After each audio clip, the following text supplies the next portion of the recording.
Hey guys, what's up? My name is Mark and welcome back to the channel. So today I'm going to share with you the Keychron K1 version 4 wireless keyboard.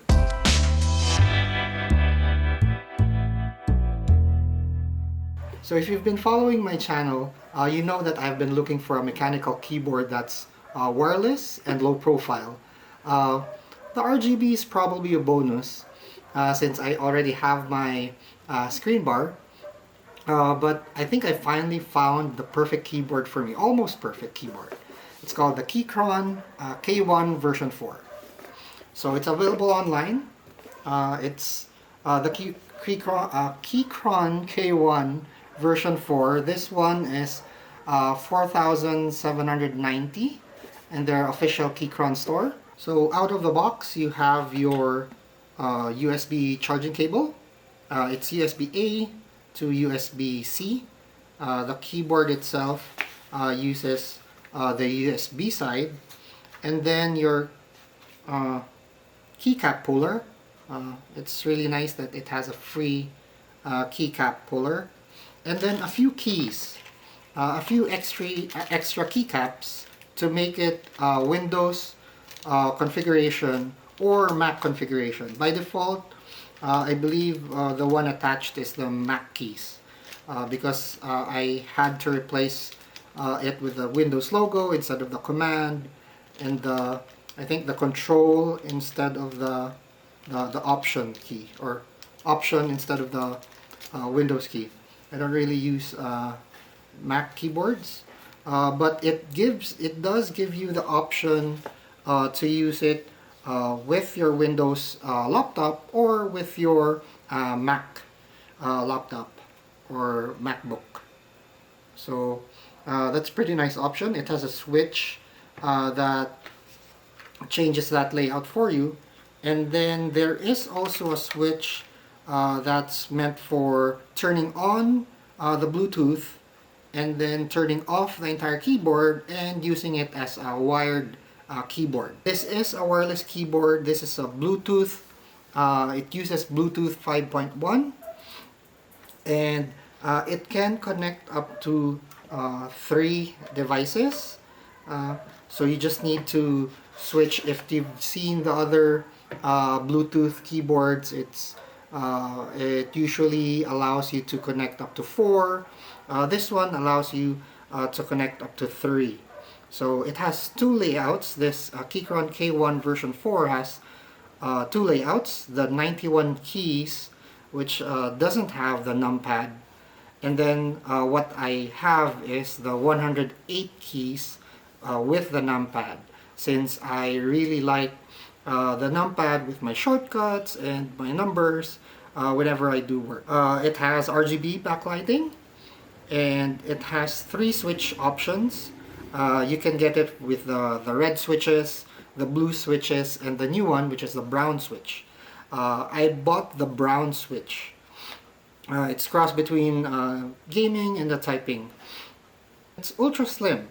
It has an 8mm aluminum body, and according to the website, it's aircraft grade aluminum body. So it's pretty good. It's color black.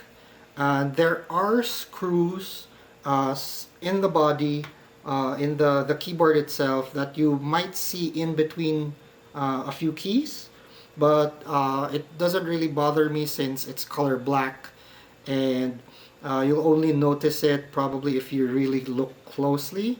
Now the keyboard has 18 types of RGB lighting, so it has 4 adjustable levels.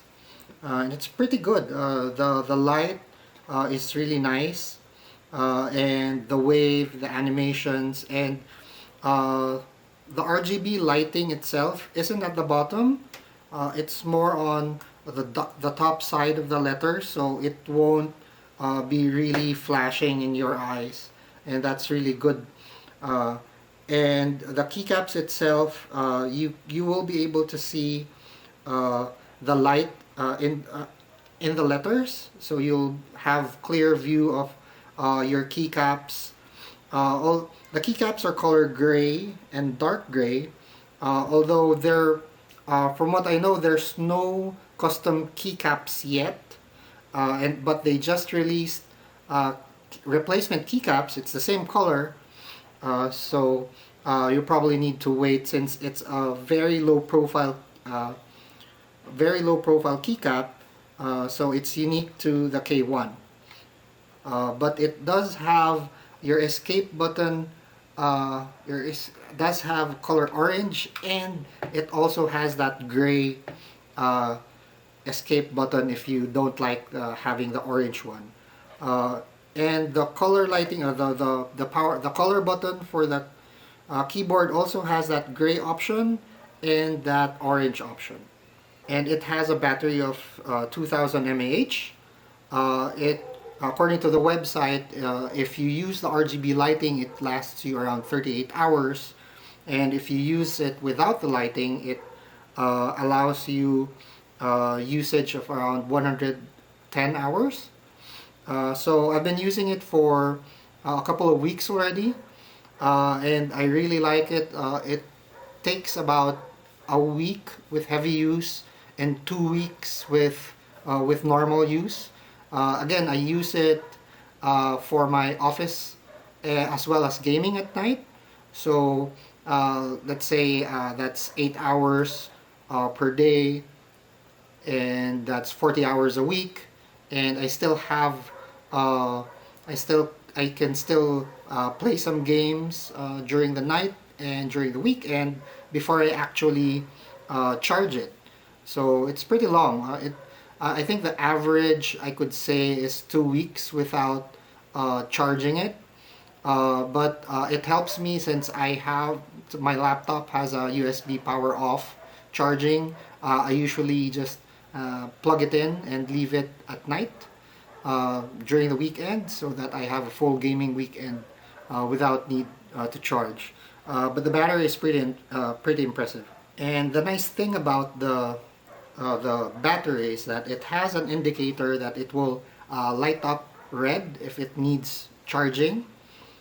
So if you charge it, it takes around 3 hours to fully charge. Now the keyboard does have that mechanical sound, but it's not as loud as the rest. It's pretty silent, but it does have that tactile feel and clicky feel, which I really like as compared to the regular keyboards. Now the body is made out of aluminum, but the keycaps is made out of ABS plastic. So expect some fingerprint or grease that might stick in the keycaps itself. Now this is my full-time keyboard already, and I really like it, but it's almost perfect, but not quite. I probably some suggestions that I could probably think of is the USB port where you charge it. I really hoped it was like K2 or K4, that it was on the side. That would be really nice, or probably here on the side itself, or maybe here. That would be great, but I can't complain. And then the thing that I really miss too is that it doesn't have that flip stand. If you can see, it's all flat. Although it does have that slant, it does have an angle to it, but it's not enough. So I had to buy this one. So I haven't installed this yet. It's a notebook holder. Technically, you just put it in under your notebook. It flips and then gives you that angle so that there's air coming in at the bottom. But I'll be using this, putting it here so that I will have that angle and I can move my keyboard around. So this is around, I think, around 250 online, 250 pesos. So it's metal, it's aluminum also, but it's color gray. I think the market is towards Mac users. So, and then it flips. So if they really don't need that flip stand under the keyboard, I think what Keychron could have done was the keycap puller rather. They probably made a design out of the handle to make it as the stand. That would pretty solve everything, right? So instead of having this like this, they could probably put it here, and then put it under your keyboard and give that slant, that angle for users, and then you won't have to lose this too, because it's always under the keyboard. That would be what would have been nice. So another thing that Keychron can improve upon is when you wake up the keyboard. So when you need to wake up your computer, you need to press a key. That first keystroke doesn't respond. It wakes the keyboard up, and then the second key press will register. Okay, so if you need to type immediately, after 10 minutes your keyboard is sleeping, or your laptop or desktop is sleeping, and then you press the key, you start typing, that first key won't register. The second key press will. And that's it. So I hope you like the quick review and my quick impressions about Keychron K1 version 4 wireless mechanical keyboard.